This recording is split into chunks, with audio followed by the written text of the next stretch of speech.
안녕하십니까. 박도준입니다.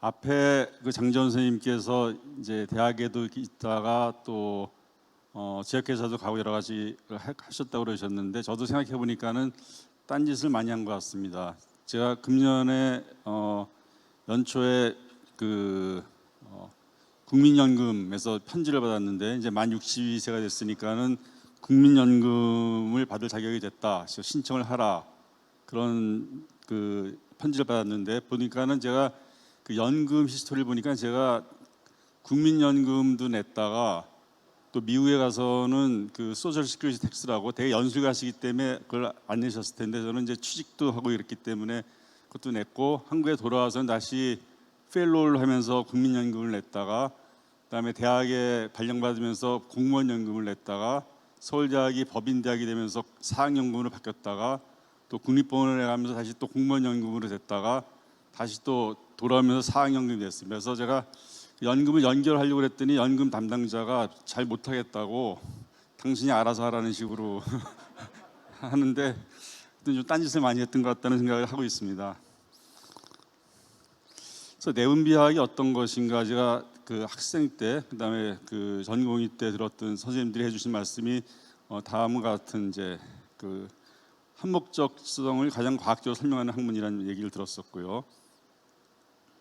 그래서 제가 이제 임상수련, 그러니까 그 대학과 병원에서 그다음에 전공의로서 펠로우 했을 때 이제 저를 지도해 주는 선생님들이시고, 뭐 잘 아시겠지만 민흥 선생님은 어저께 저희가 추모 세미나도 있었지만은 진정한 의미에서의 클리니션이라고 할 수 있고요. 고창 선생님께서는 그야말로 그 미래의학 또 새로운 테크놀로지에 관심이 참 많으셨습니다. 이용 선생님께서는 그 내분비학이 단순히 환자를 진료하는 의학의 한 부분이 아니라 사이언스임을 강조를 해주셨고요. 조본 선생님은 이제 갑상선에 대한 저의 멘토시고, 소위 피지션 사이언티스트의 전형적인 모델이 되실 수 있을 것 같습니다. 김소연 선생님께서는 그야말로 권위의식 없이 후배들과의 자연스러운 디스커션을 하는 것을 보여주셨습니다.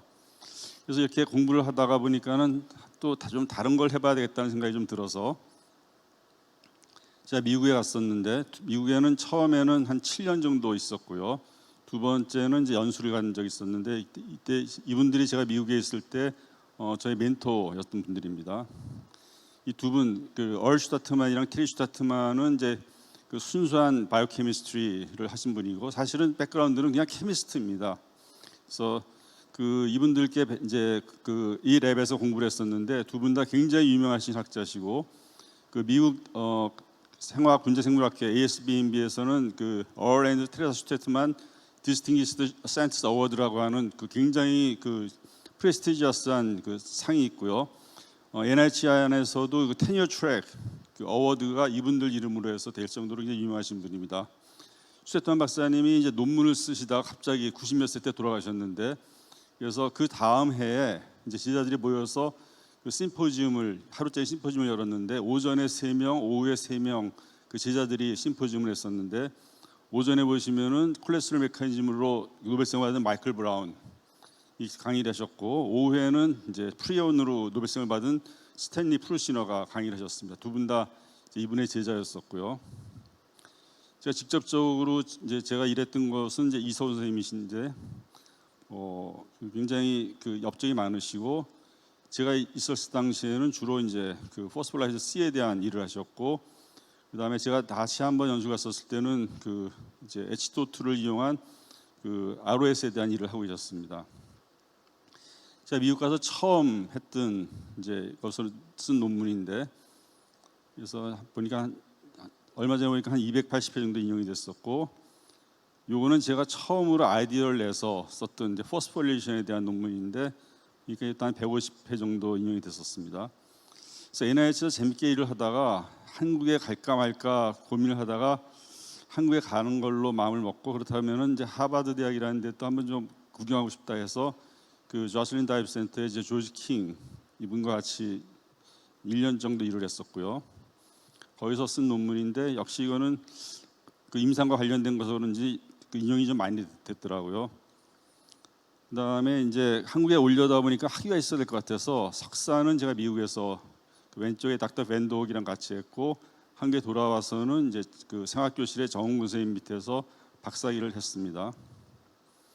그리고 이제 대학에 발령을 받아서 그 당시 처음 발령받고 했을 때 제 퀘스천은 그 갑상선 세포에서의 어떤 그 셀 그로스와 관련된 신호 전달 기전이 어떤 건가, 고이터가 생기는 원인이 뭐고 기전은 뭔지, 그다음에 디퓨즈 고이터 때와 그다음에 노즐에서의 셀 그로스의 메커니즘이 다른가, 그런 퀘스천을 가졌었고, 그런 것들을 이제 그 공부해 나가는 과정에서 첫 번째 제가 라스트 오서로 쓴 첫 번째 논문이었습니다. 그래서 인용 횟수는 뭐 앞에 것들에 비해서 많지는 않지만은 제가 처음으로 제 아이디어로 그 논문을 썼던 첫 번째 논문이라서 제가 지금도 굉장히 소중한 논문이라고 생각을 하고 있습니다. 그래서 이런 것들에 대한 기전을 생각하다 보니까 논문을 찾다 보니까 옛날에 그 TSH 리셉터가 G 프로틴 커플드 리셉터임에도 불구하고 그 타이로신 포스포레이션을 유발을 한다는 그런 것들이 있어서 봤더니 이 120kD짜리 프로틴이 있는데 이걸 아무도 피리파이를 못했고 어떤 건지를 모르더라고요. 그래서 이걸 한번 알아보자 해서,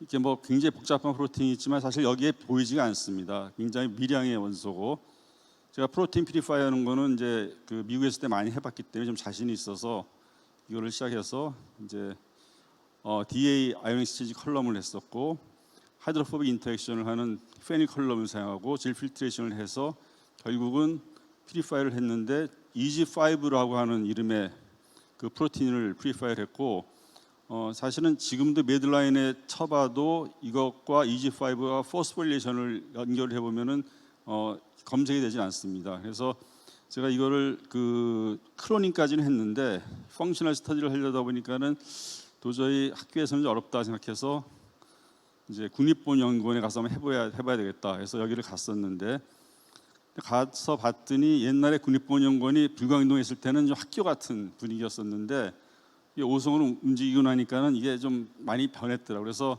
제 개인적인 연구는 할 수가 없게 됐습니다. 그래서 그럼 뭘 할까 생각하고 있었는데, 지금 누군지 아시는지 모르겠는데 이제 지금 NIH 디렉터인 프랜시스 콜린스인데, 그 히로스 미팅이라고 해서 굉장히 클로즈드 미팅이고 아마 구글을 쳐보셔도 먼지가 안 나오는 그런 미팅이 있는데, 여기서 이제 이분을 만나서 이분 얘기가 이제 프리시전 메디신을 한국이랑 같이 한번 하고 싶다라는 얘기를 하셔서 그러면 한번 해봐야 되겠다 하고, 사실 콜린스랑은 굉장히 그 다음부터는 이메일을 주고받는 사이가 돼서 이게 저한테 보내주신 메일인데 보면은 이게 갑자기 이제 한 뭐 2주일쯤 전에 미국에 와라 하는 걸 메일이었었는데, 그때 그 조 바이든, 지금은 대통령인데 바이든이 부통령 시절에 코란 미팅인데 이제 오라고 그래서 거기 간 적도 있었고, 그래서 그 정밀 의료 기술 개발 사업을 사실을 만들어 봤습니다. 그래서 처음에 만든 계획이었는데 그 당시에 민간이랑 합쳐서 한 5천억 원 정도의 그 계획을 세웠다가, 사실 제가 그 보건원에서 나오기 직전에는 한 9,800억, 거의 1조 정도의 예산으로 이제 계획을 세웠었는데 결국은 이제 정부에 의해서 요거는 이제 무산되긴 했었지만은, 그런 정밀 의료라는 그 어떤 계획을 세우고 또 그걸 실천해 나가기 위한 여러 가지 그 안을 만드는 과정에서 상당히 재미있게 일을 했었습니다.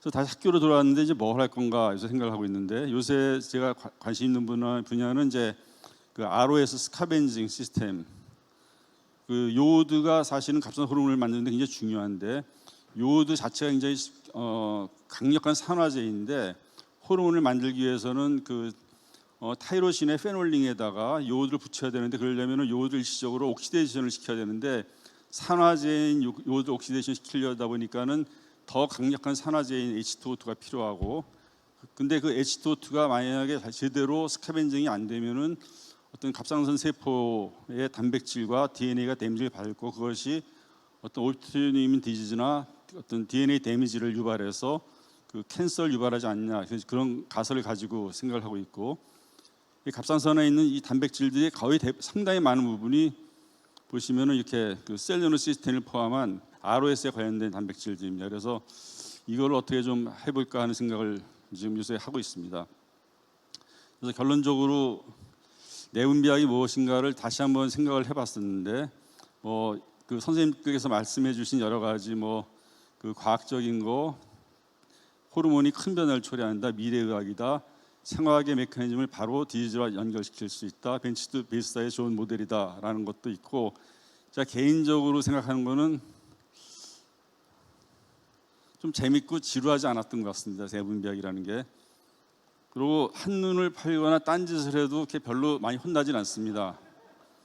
심지어는 잘했다고 칭찬도 가끔 듣습니다. 그래서 그 내분비학이라는 것이 길이 굉장히 많고 어느 쪽을 택하셔더라도 여러 가지 발전할 수 있는 부분이 많은 게 내분비학이 아닌가 하는 생각을 해봤습니다.